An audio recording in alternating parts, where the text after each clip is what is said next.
Los derechos humanos protegen a quienes son agredidos por los poderes del Estado. En la Edad Media era absurdo plantearlos. No había derechos para los hombres. La figura del Cristo torturado justificó la tortura de Torquemada. Todo régimen autoritario reprime desde un absoluto. Primo Levi dice, existe Auschwitz, no existe Dios. Dios ignoraba la ESMA, las matanzas en Vietnam. En un mundo en el cual el silencio de Dios es agobiante, los seres humanos tenemos la obligación de tomar la palabra.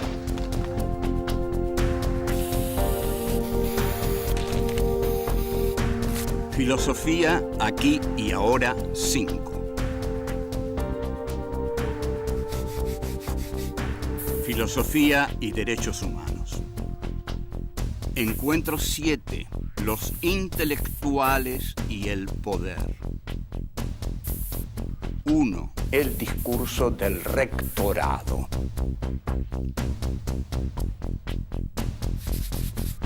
2. La voluntad de poder.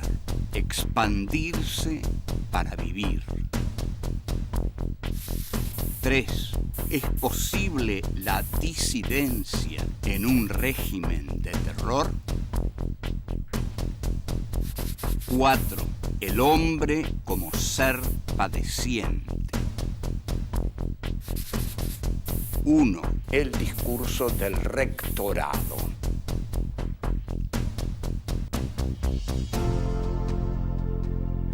Encuentro 7. Los intelectuales y el poder. La relación de los intelectuales y el poder no siempre es fácil, y a veces es fácil y a veces es imposible. Depende del poder y depende del intelectual. Esto es un análisis que ha hecho Antonio Gramsci largamente, pero acá, bueno, vamos a intentar sumarlo a Gramsci y añadir otras cosas. Está el intelectual orgánico del partido, que forma parte del partido. Ahora, ese es un intelectual, ese es el intelectual al que se le dice, por ejemplo, bueno, hay que escribir esto para publicarlo en tal lugar mañana, hacelo vos. Pero si ese intelectual dice, yo quiero sacar una nota mía sobre tal tema mañana, y en el partido le dicen, no, mañana no puede ir porque no podemos, no nos conviene, dada la coyuntura que estamos atravesando. Y el intelectual dice, no, pero yo quiero ser un intelectual libre, lo quiero sacar mañana, entonces andate del partido. Entonces se va del partido y pasa a ser un intelectual libre, pero pasa a ser también un intelectual que no tiene ya el poder del partido, pero tiene el poder de su libertad. Entonces tenemos dos clases de intelectuales muy distintos ahí. Tenemos el intelectual que quiere arribar a lo alto, a la cumbre del partido, y más cuando el partido llega a la cumbre del poder, ese intelectual ambicioso, que quiere llegar a ser el príncipe del príncipe, el Maquiavelo que le aconseja al príncipe. Ahora bien, ahí está el pequeño intelectual, el intelectual medroso, esos quedan en el camino. Y está el intelectual burocrático, como Alfred Rosenberg, Alfred Bauemler en Alemania, que fueron intelectuales de, digamos, elaborar una doctrina como una especie de catecismo, ¿no? Un dogma.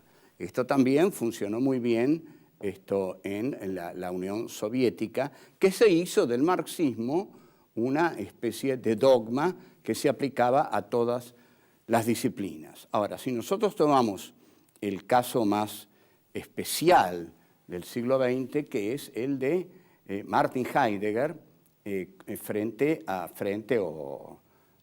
ante la figura de Adolf Hitler, Heidegger, en 1930, era simplemente un pequeño burgués temeroso de la ola roja que podía amenazar a Alemania. Cuando sube Hitler, Heidegger ya tiene muy buenas relaciones con las SA de Ernst Röhm. Entonces logra el rectorado de la Universidad de Friburgo. Ahí Heidegger se siente el Führer intelectual de Alemania, nada menos. Aquí tenemos entonces a un poderoso intelectual, famoso internacionalmente porque en 1927 había publicado Ser y Tiempo, que es rector de una de las grandes universidades de Alemania y convoca a los alumnos cuando asume y da un gran discurso que es el discurso del rectorado. Entonces, el discurso del rectorado, Heidegger, muy osado, con mucha energía e imaginación, dice lo siguiente: Alemania está en el centro de Occidente y al estar en el centro de Occidente, Alemania es Occidente. Pero Alemania es Occidente porque sus raíces están en Grecia, en el siglo V a.C. Pero ojo, dice Heidegger, esas raíces no están como raíces muertas. Ese no es el pasado. Nosotros no tenemos el pasado detrás. El pasado es aún. Esto sonará en una pantalla de televisión, yo no sé, pero en una aula magna de la Universidad de Friburgo de Alemania, colmada de camisas pardas, esvásticas y banderas con esvásticas, cuando Heidegger dice el pasado es aún, esa frase es genial en cuanto al efecto que quiere producir. El pasado es aún quiere decir los griegos están en nosotros. Y ahí Heidegger está creando el eje Atenas-Berlín, no el eje Japón-Alemania-Italia, el eje Atenas-Berlín. Nosotros somos Occidente y Occidente se encarna en nosotros porque los griegos están en nosotros. El pasado es aún porque nosotros encarnamos a los griegos. Y termina ese discurso en medio de ese panorama así de esvásticas refulgentes, diciendo una frase de Platón que él arregla de modo que la palabra Sturm, tormenta, que es la que usaban las SA y las SS, los grupos de asalto, Heidegger dice, todo lo grande está en medio de la tormenta. Luego de esto iban todos a la guerra, porque era casi imposible para un alemán no ir a la guerra si un gran filósofo no le dice, todo lo grande está en medio de la tormenta. Seguimos. 2. La voluntad de poder. Expandirse para vivir. Los regímenes totalitarios, los regímenes de terror, utilizan a los intelectuales para extraer de ellos conceptos a través de los cuales se validan a sí mismos. Por ejemplo, el nazismo bebió muchísimo de Friedrich Nietzsche y lo fundamental que utiliza de Nietzsche es la voluntad del poder. Voy a explicar el nazismo muy brevemente. Ustedes ubíquense así. Alemania llega tarde al reparto del mundo porque llega tarde a su unidad nacional. 2. Alemania logra su unidad nacional en 1871 al triunfar en la guerra prusiana que emprende Prusia contra Francia, donde ocurre el fenómeno de la Comuna de París, pero no importa. Triunfa contra Francia con su canciller de hierro, Bismarck, y el Kaiser Federico Guillermo. Entonces, Bismarck ya ahí crea un gran ejército y Bismarck se da cuenta que Alemania y la potencia que tiene y la potencia guerrera que ha demostrado necesita más territorio. Entonces, esta necesidad de expansión de Alemania lleva en gran medida a la guerra mundial, que Alemania no pierde, sino que se retira por cuestiones políticas de la socialdemocracia. Entonces, el Tratado de Versalles es vivido por los grandes nacionalistas alemanes como una claudicación, como una vergüenza. 3. Alemania, ahora, resentida, pero con la necesidad de unirse a través del orgullo, lo hace a través del odio al judío, señalando al otro que va a unificar todos los odios de la nación en el judío, y la recuperación de la nación armamentística a través de la cooperación de todo el mundo, porque todo el mundo armó a Alemania. La Siemens, la Ford, Lindbergh, en fin, Hitler va minando el poder del Kaiser, del poder de Hindenburg, que es el viejo Hindenburg, el que todavía sostiene el poder de la decadente República de Weimar, bien retratada en la película Cabaret. Y cuando Hitler llega al poder, entonces los relatos de Nietzsche ya se han legitimado. ¿Cuál era el relato de Nietzsche? Expandirse. ¿Y cuál es el elemento que Nietzsche dice para expandirse? La voluntad de poder. La voluntad de poder debe anidar en cada soldado alemán, en cada SS, en cada SA, en cada guerrero que va al frente. La voluntad de poder es aquella que, para tener lo que tiene, debe siempre querer más. Entonces, si el problema de Alemania era haber llegado tarde al reparto imperial del mundo, porque la unidad Alemania, esto es lo que quise decir, al recién producirse en 1871 con Bismarck y el Kaiser Guillermo, llega tarde al reparto imperialista del mundo, ya está en manos de Inglaterra y Francia, y ya ha entrado Estados Unidos, tiene que entrar a Alemania. Entonces, Alemania tiene que empezar a pedir territorio. Para pedir territorio, la voluntad de poder tiene que expandirse, y el concepto está en Nietzsche. Para mantenerse, la voluntad de poder tiene que expandirse. Cualquiera puede entender entonces por qué Hitler pide espacio vital. Y señores, pido espacio vital porque la voluntad de poder no puede permanecer quieta. Para vivir tiene que ir más allá. Seguimos. 3. ¿Es posible la disidencia en un régimen de terror? Los derechos humanos no son contemplados habitualmente en la historia, y los regímenes duros se caracterizan por no contemplarlos. Entonces, la pregunta ¿es posible una disidencia en medio de un régimen de terror? Habría que analizar la figura del disidente. El nacionalsocialismo lo que hizo fue un miedo, un terror socializado a través de las delaciones y a través de algo esencial de un régimen de terror. La gente tiene que saber. Aquí también pasó eso. Le hacían saber a la gente común, a la gente normal, que el terror existía, porque no en vano tiraron un cadáver en el obelisco.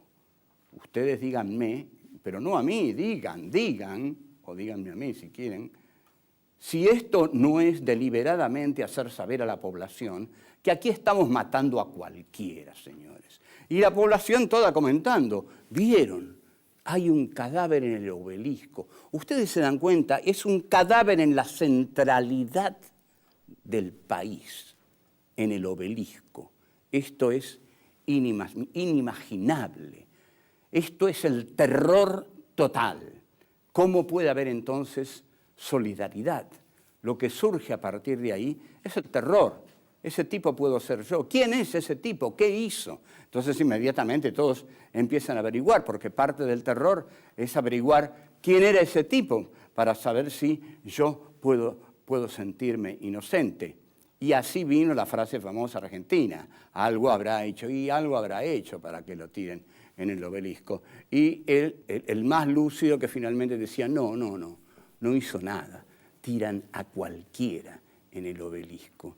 Y la frase que muchos se decían entre los que se reunían para buscar seguridad era a cualquiera por cualquier cosa.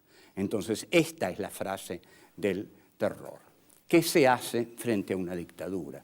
Frente a una dictadura, lo inevitable es, si uno quiere enfrentarla, tiene que arriesgar la vida.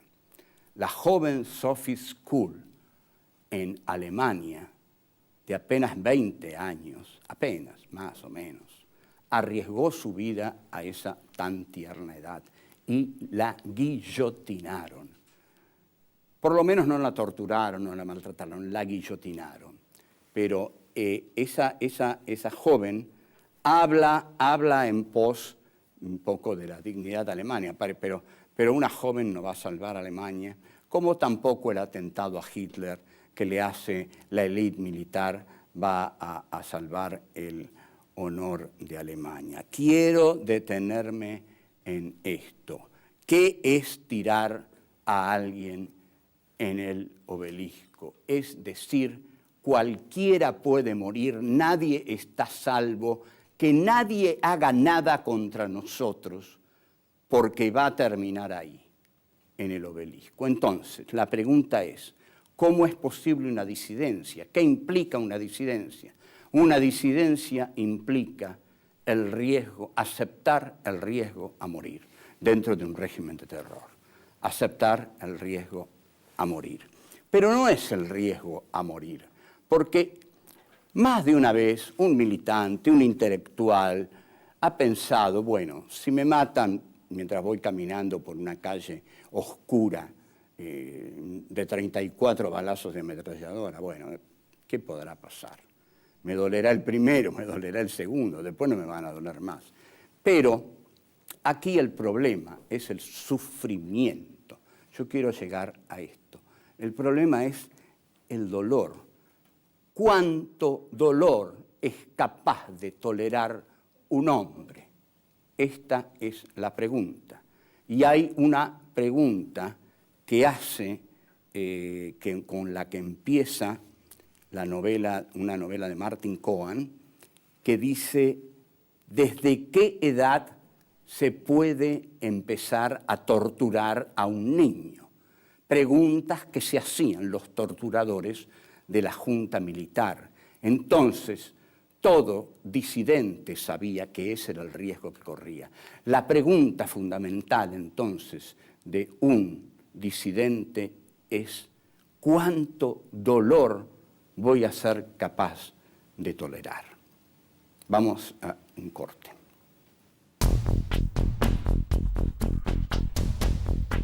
Cuatro. El hombre como ser padeciente.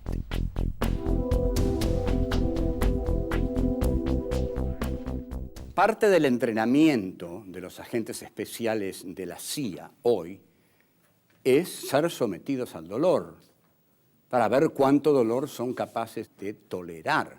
Y realmente se someten a eso. Pero un ciudadano que está inmerso en un régimen de terror se pregunta en su intimidad, en la intimidad de su habitación, de su escritorio, ¿voy a poder tolerar eso? Entonces, la pregunta es acerca del sufrimiento humano. La tortura no tendría ninguna efectividad si el hombre no fuera un animal padeciente. El hombre sufre emocional y físicamente. Emocionalmente, en la tortura también sufre, y moralmente, y físicamente. Entonces, como el hombre sufre físicamente, es que la tortura tiene tanto suceso con él, porque el sufrimiento cuando le está siendo aplicado a alguien, ese al que le es aplicado el sufrimiento nunca sabe cuándo termina. No es que el torturador le diga, aguantá hasta aquí que ya paro, como el dentista, digamos. Esto va a doler, pero un ratito nada más. No, él no sabe hasta dónde va a seguir. Entonces, hay intelectuales, sin embargo, que se largan a la lucha, a afrontar lo que venga. Bueno, un Rodolfo Walsh, por ejemplo. Pero pensemos también en un Héctor Germán Oesterheld, un hombre que ha pasado los 60 años y se arriesga, se juega la vida y se va enterando de la muerte de sus hijas. La tragedia de los Oesterheld es la más grande de la historia de la canallada, de la dictadura siniestra argentina. Murió Oesterheld y murieron sus 4 niñas.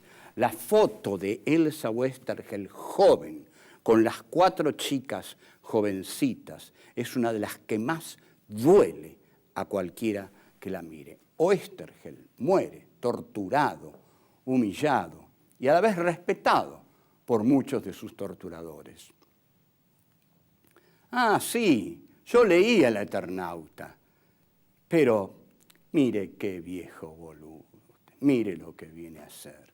Y bueno, disculpe, ¿no? Pero tengo que hacer esto. Ahora, sin embargo, por eso, para evitar el miedo, es que existe el apoyo popular a este tipo de regímenes. Ah, no, yo voy a apoyar esto, porque si lo apoyo, me salvo. Y hasta estos tipos piensan, ¿cómo hay gente que puede oponerse a esto?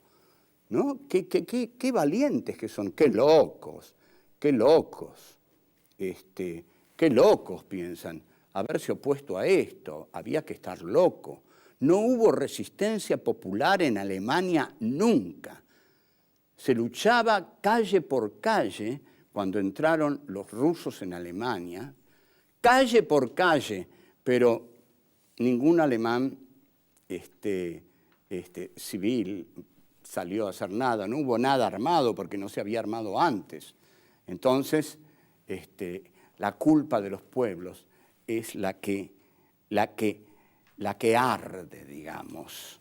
Es el miedo el que nos hace callar cuando escuchamos los gritos en la noche.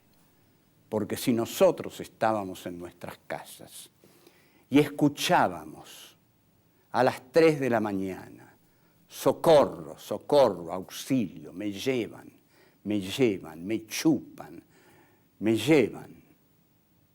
Nadie iba a salir a la calle, ni aquí, ni en Alemania, ni en Italia, nadie.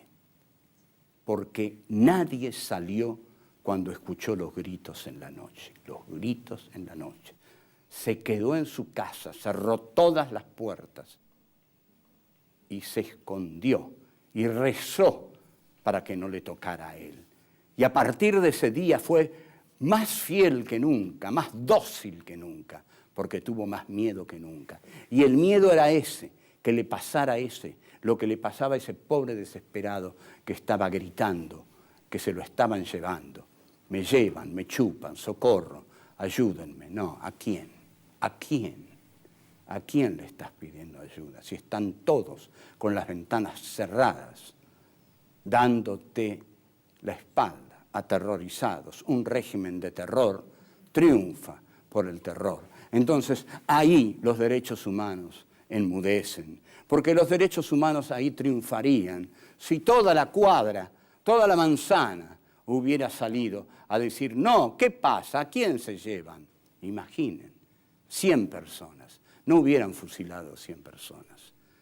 Y entonces, no es solo el intelectual. El intelectual tiene más responsabilidad quizás porque carga con una cultura y con una profesión que lo lleva al compromiso. Por el buen vecino del barrio, ¿no? El buen vecino del barrio que se esconde detrás de la puerta. Si todos esos buenos vecinos abrieran la puerta y salieran a la calle, y fueran 100, y fueran 200, no se los llevaban a ese, no se los llevaban.